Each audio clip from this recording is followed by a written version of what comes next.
They say every mistake is a lesson. But some lessons come wrapped in a body bag, and others in a lawsuit big enough to ruin you. For Officer Mark Delaney, this one came in the form of a handshake he never got to return because by the time he realized who the man was, it was far too late. It all started with a glance. Just a glance. That's all it took for Mark to decide that the tall black man walking through Terminal B wasn't supposed to be there.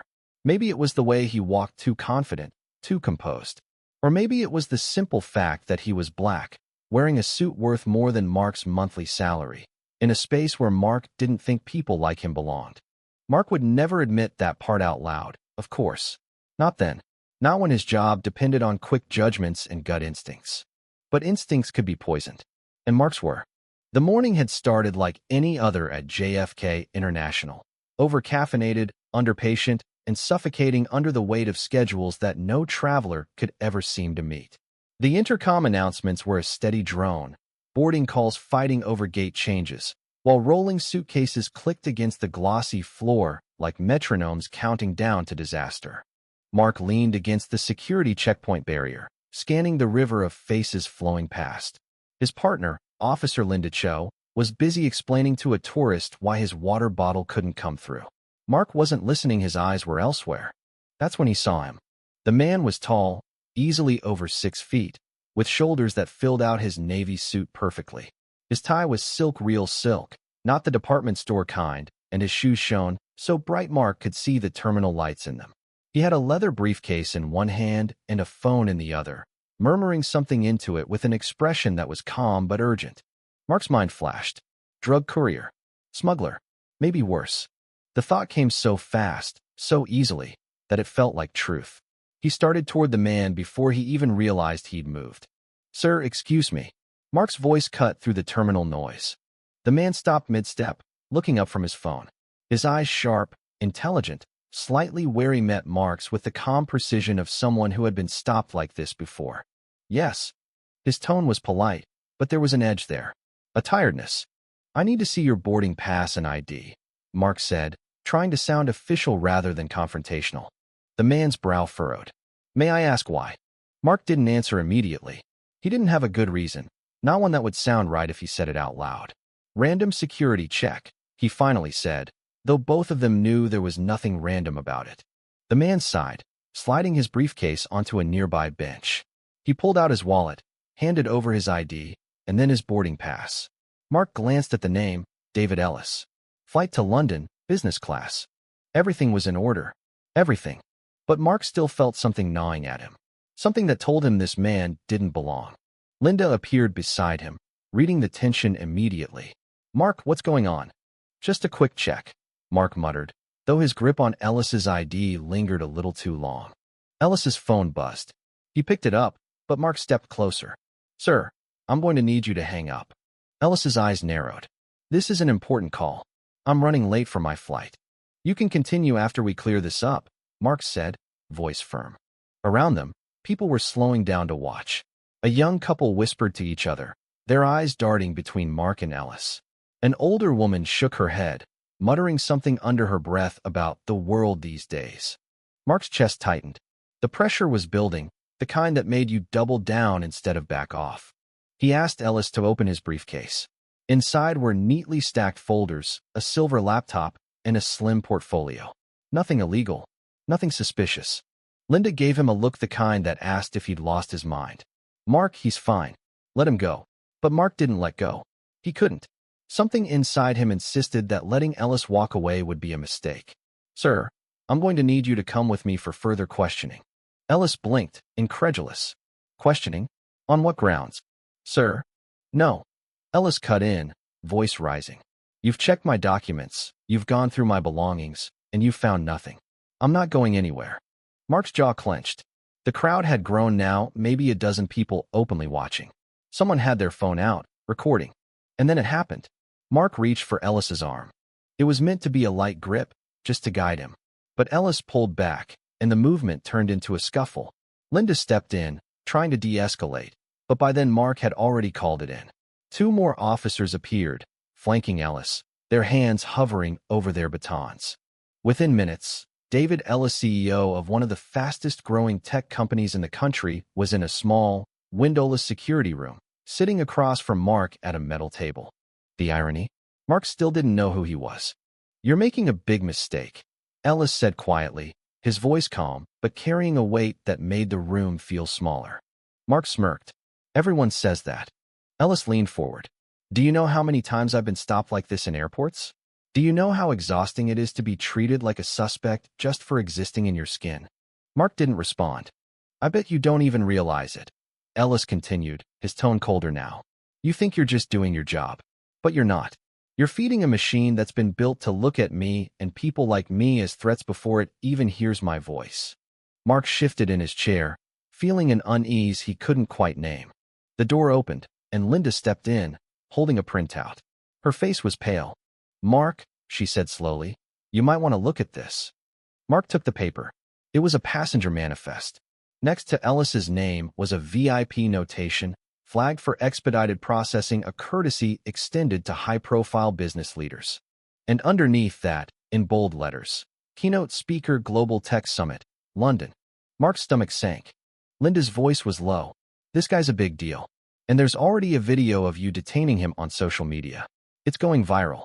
Ellis sat back, watching the color drain from Mark's face. "Told you," he said softly. Mark swallowed hard, the paper trembling slightly in his hands. His training told him to keep his expression neutral, but the weight of the situation was starting to crush his composure. He'd been in heated situations before, passengers screaming about missed flights, people cursing him for confiscating liquids, even the occasional drunk traveler trying to throw a punch, but this was different. This felt permanent. The man across from him wasn't yelling, wasn't threatening, wasn't even raising his voice. And somehow, that made it worse. "You're going to let me board my flight now," Ellis said, not as a plea, but as a fact. "But before you do, you're going to understand exactly what you've done." Mark opened his mouth to respond, but Linda cut in. "Mark, step outside with me. Now." In the narrow hallway outside the interrogation room, Linda shut the door and spun on him. "What the hell were you thinking?" she demanded, her voice low but razor-sharp. "He had valid documents. Everything checked out. You had nothing." Mark bristled. "I was following a hunch." "A hunch?" Linda's eyes blazed. "Mark, a hunch doesn't override evidence. A hunch doesn't justify dragging a man into custody when he's done nothing wrong." "He was acting suspicious," Mark said, his tone defensive but wavering. Linda stepped closer. "Do you even hear yourself? You saw a black man in a nice suit and assumed he couldn't possibly belong in business class. That's what this is. And now the entire internet is watching you prove it." Mark's stomach tightened again. "It's not about race." Linda cut him off. "Don't you dare. I've been your partner for 3 years, and I've seen the way you look at certain passengers. Maybe you've never said it out loud, but it's there. And now it's on camera for the whole damn world to see." Mark looked away, jaw clenched. Outside the security room, a young officer approached, phone in hand. "Sir? CNN just called the airport media desk asking for a statement about the wrongful detention of a prominent black CEO." Linda's voice dropped to a whisper. "Mark, this could end your career." The hallway felt colder now. The fluorescent lights overhead hummed louder than usual, the kind of sound that burrowed into your skull. "What do I do?" Mark finally asked, the words tasting strange in his mouth. He wasn't used to asking for help. Linda's expression softened just barely. "You apologize. Right now. And you pray that man is more forgiving than you deserve." Mark re-entered the room, the paper still in his hand. Ellis didn't move, his gaze steady, his posture relaxed in a way that somehow made him more intimidating. "Mr. Ellis," Mark began, his voice more measured now. "It appears there's been a misunderstanding." Ellis raised an eyebrow. "A misunderstanding? That's what you're calling it?" Mark hesitated. He wanted to say the right thing, but every sentence that formed in his head felt hollow. "I apologize for the inconvenience." Ellis gave a short, humorless laugh. "An inconvenience is a delayed flight or a lost bag. You dragged me into custody in front of a crowd of people who now think I'm a criminal. You wasted my time, humiliated me, and reinforced every ugly stereotype that follows me through this world. That's not an inconvenience. That's a wound." Mark felt the words like a punch. Ellis leaned forward, his voice low but cutting. Do you know what it's like to succeed in a world that's waiting for you to fail? To walk into a room and know half the people there are already wondering how you got in? I built my company from nothing, Mr. Delaney. I employ hundreds of people. And still I can't get through an airport without being treated like I stole my own damn suit. Mark's throat tightened, but he said nothing. Linda stepped in. Mr. Ellis, we can expedite you to your gate right now. Your flight hasn't boarded yet. Ellis's eyes stayed on Mark. I'll go, but I'm not letting this go. Mark felt the air leave the room as Ellis stood, collected his belongings, and walked out. Linda followed him, leaving Mark alone with the hum of the fluorescent lights and the weight of what had just happened. The rest of the shift was a blur. Mark went through the motions checking IDs, waving travelers through, confiscating the occasional oversized bottle of lotion, but his mind kept replaying the look on Ellis's face.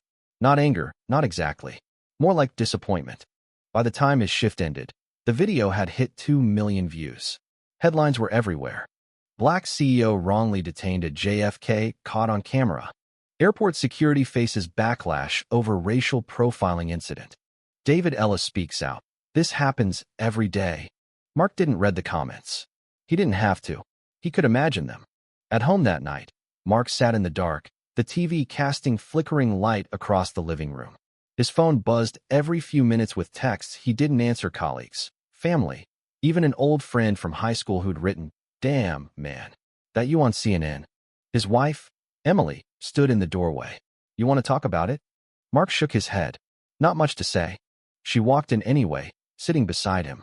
"Mark, they're saying you targeted him because he's black." He stared at the floor. "They're not wrong." Emily was quiet for a long time. "You know, when we met, you told me you joined airport security because you wanted to keep people safe. But somewhere along the line, maybe you started deciding who counted as people." Her words hit harder than she probably realized. The next morning, Mark's supervisor called him into the office. The director of airport operations was there too, along with someone from the legal department. The meeting was short and cold. "You're on unpaid leave until further notice," the director said. "There will be an investigation. In the meantime, the airport is issuing a public statement condemning racial profiling. We suggest you keep a low profile." Mark nodded numbly, signed the paperwork, and walked out. That afternoon, the story took another turn. Ellis went on a national talk show, recounting the incident in vivid detail. But instead of raging, he spoke calmly, even empathetically about how he'd experienced worse, about how this wasn't just about him, but about a system that repeatedly failed people of color.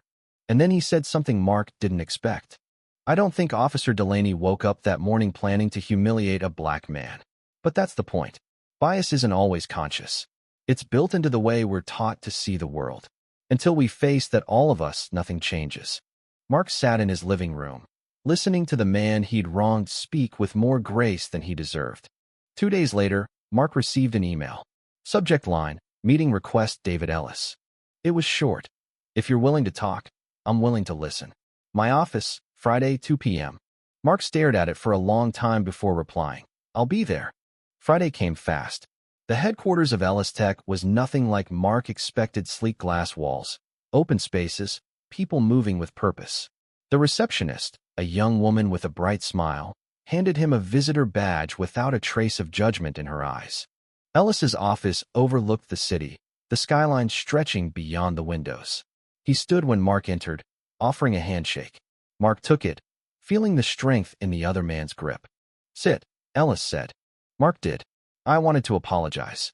Not just for the incident, but for the way I approached my job.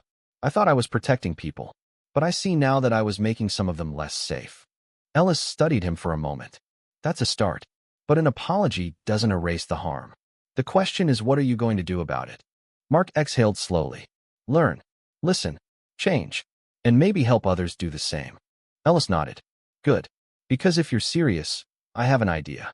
That moment would become the seed of something neither of them could have predicted, something that would force Mark to confront the darkest parts of himself, and perhaps help change the system that made his worst mistake possible in the first place. Ellis leaned back in his chair, steepling his fingers as though weighing the words he was about to speak. "I run more than just a tech company, Delaney," he said finally. "We've got a foundation, one that funds initiatives for equity, diversity, and anti-bias education. We run workshops for law enforcement, corporate security, even airport personnel. But it's one thing to have an expert talk about discrimination and another to hear it from someone who's been on the other side. Mark felt a knot form in his gut. You want me to tell my story? Publicly. Ellis's gaze didn't waver. I want you to own your mistake. To stand in a room full of officers and security staff and say, here's how I let bias guide me. Here's why it cost me. Because I can preach to them all day, but if someone like you, someone they see as one of their own, stands up and admits it, that lands differently. Mark's first instinct was to say no. He could already imagine the headlines, the whispers from old colleagues, the angry comments online. But then he remembered Emily's words. Maybe you started deciding who counted as people. He swallowed. If I do this, I'm not doing it to save face. I'm doing it because I don't want another Ellis sitting in that interrogation room. Ellis gave a small nod, as though he'd been waiting for that answer. Then we start Monday. Monday came faster than Mark was ready for. The workshop was held in a conference room at the airport, the same airport where the incident had happened. The irony wasn't lost on him. About 30 people were there, TSA officers, local police liaisons, airport security personnel. Mark recognized some faces from his own team. A few avoided eye contact. Others stared at him with open curiosity. Ellis began with statistics rates of racial profiling. How often suspicious turned out to mean black or brown while existing. But then he stepped aside and gestured to Mark. The room seemed to shrink. I'm Officer Mark Delaney, he began, forcing his voice steady. 2 weeks ago, I detained a passenger here at JFK. His documents were valid. His bags were clean. He was doing nothing wrong. And I stopped him anyway because I saw a man who looked like he didn't belong in a suit that nice, carrying a briefcase that polished. I told myself I was following a hunch. The truth is I was following a bias I didn't even know I had. There was a ripple of movement in the room. Some people looked uncomfortable, others leaned in. I embarrassed him. I wasted his time. I made him feel unsafe in a place that's supposed to be safe. And it wasn't because of what he did, it was because of what I assumed. He went on, explaining how easy it was to mistake prejudice for instinct, how quickly protecting people could become targeting some people. He talked about the fallout, the unpaid leave, the online backlash, the conversations with his wife that kept him up at night. When he finished, the room was silent. Then, one officer in the back raised a hand. How do you stop it? The bias, I mean. If you don't even know it's there? Mark didn't pretend to have all the answers. You start by admitting it's there. Then you slow down enough to ask yourself why you're suspicious. And if the only answer you can come up with is, because they look like X, then you check yourself before you act. Over the next few weeks, Mark joined Ellis at more workshops, not just at JFK, but at LaGuardia, Newark, and even a few corporate offices. The more he spoke, the more he realized how deeply bias was woven into everyday interactions. But he also noticed something else. People listened. Not everyone, not completely, but enough. One afternoon, after a session at a small police precinct, a young black officer pulled him aside. What you said, I've been on the other side of it too. Uniform or not. Appreciate you owning it. It was the first time Mark felt a glimmer of something like redemption. Still, the internet wasn't done with him. Some commentators called his public appearances damage control. Others accused him of virtue signaling. One tabloid even ran a piece titled, From Badge to Apologist, The Fall of Officer Delaney. He tried not to let it get to him, but some nights the noise crept in. It was Ellis who cut through it one evening after a long day of sessions. They were in the back of a town car, watching the city lights blur past. You can't do this work for approval, Ellis said. You do it because it matters. Whether they believe you or not, whether they forgive you or not, you keep going. Mark nodded. And if I screw up again? Ellis's lips curved into something between a smirk and a smile. Then you own it again. That's the deal. The real test came unexpectedly.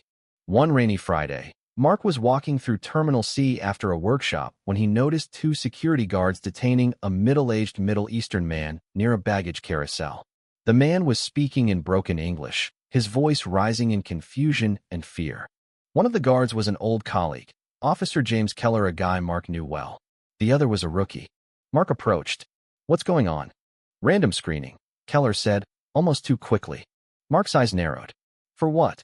Keller shrugged. He was acting weird. Kept looking around.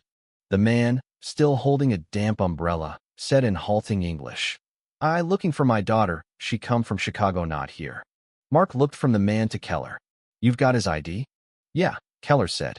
"It's legit." "Bags." "Just that umbrella." Mark felt the déjà vu like a punch to the ribs. This was his moment, the moment Ellis had been preparing him for. "Keller," he said quietly, "you've got nothing here. Let him go." Keller frowned. "What's your problem, Delaney? You've been hanging around that CEO too long." Mark stepped closer, his voice firm. "My problem is we're about to repeat a mistake that cost me my career. Let him go." After a tense pause, Keller sighed and stepped back. The man murmured something that sounded like thanks before hurrying off. Mark watched him disappear into the crowd, the weight in his chest both heavy and light at the same time. Later that night, Mark told Ellis about the incident. "That's the work," Ellis said simply. "Not the speeches. Not the headlines. The moments nobody sees." For the first time since that humiliating morning at JFK, Mark felt like maybe, just maybe, he was starting to tip the scale in the right direction. 3 months after their first meeting, Mark and Ellis found themselves back at JFK, but this time, the atmosphere was electric. Ellis had been invited to deliver the keynote at the International Security and Safety Conference, held right in the airport's largest hall. Media crews milled around, cameras already rolling to catch sound bites. The crowd was a mix of law enforcement leaders, corporate executives, and policymakers. Mark had been asked by Ellis himself to introduce him. It was a gesture Mark didn't take lightly. Standing behind the podium, looking out at hundreds of faces, he felt the pressure in his chest, the memory of his worst day here pressing at the edges of his mind. 3 months ago, Mark began, his voice steady but low. "I made a mistake that could have ended my career and almost did. I detained an innocent man, not because of what he'd done, but because of who I assumed he was. That man is the person you're here to listen to today. And instead of holding a grudge, he offered me the chance to learn, to change, and to speak honestly about the cost of bias. It's my honor to welcome Mr. David Ellis." Polite applause swelled into something warmer as Ellis took the stage, shaking Mark's hand with the same firm grip from their first meeting, but this time, the gesture held mutual respect. Ellis spoke with the same quiet authority that had stopped Mark in his tracks the first time. He talked about systems, training, and accountability. He talked about how bias wasn't just a moral issue, but a safety one, how bad assumptions could lead to missed threats or wrongful harm. But halfway through, the atmosphere shifted. Near the back of the hall, a man in a gray hoodie stood abruptly. He shouted something Mark couldn't catch, then shoved through the crowd toward the stage. Security moved, but too slow. The man was already closing in. Mark's body reacted before his brain could. He pushed through a row of chairs, cutting the man off just as he reached the steps to the stage. "Back off," Mark barked, squaring himself between Ellis and the intruder. The man's eyes darted around, wild, and Mark caught a glint of metal in his hand, not a gun, but a box cutter. Still dangerous, still too close. For a split second, time froze. Mark thought of the choice in front of him. The easiest thing would be to take him down hard, make an example of him. But that wasn't who he was trying to be anymore. He kept his voice firm but calm. "Put it down. Right now." The man hesitated, breathing hard. "They don't listen, they never listen." "I'm listening," Mark said, stepping just close enough to block his path entirely. "Nobody's hurting you. But you're not hurting anyone here either. Put it down and we can talk." It wasn't quick, and it wasn't clean, but after a tense 10 seconds, the man's shoulders sagged. The box cutter clattered to the floor. Security swarmed in to take him away. The room exhaled all at once. Ellis stepped forward, his expression unreadable until he leaned in and murmured, "Good work, Delaney." Mark nodded, heart still hammering. Didn't make the same mistake twice. After the speech, which Ellis finished flawlessly despite the interruption, the two men found themselves in the quiet of a backstage lounge. "You could have taken him down hard," Ellis said. "Nobody would have blamed you.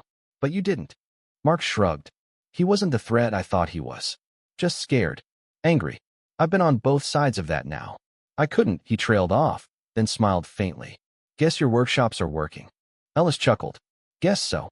In the weeks that followed, footage of the near incident circulated online, but this time, the narrative was different.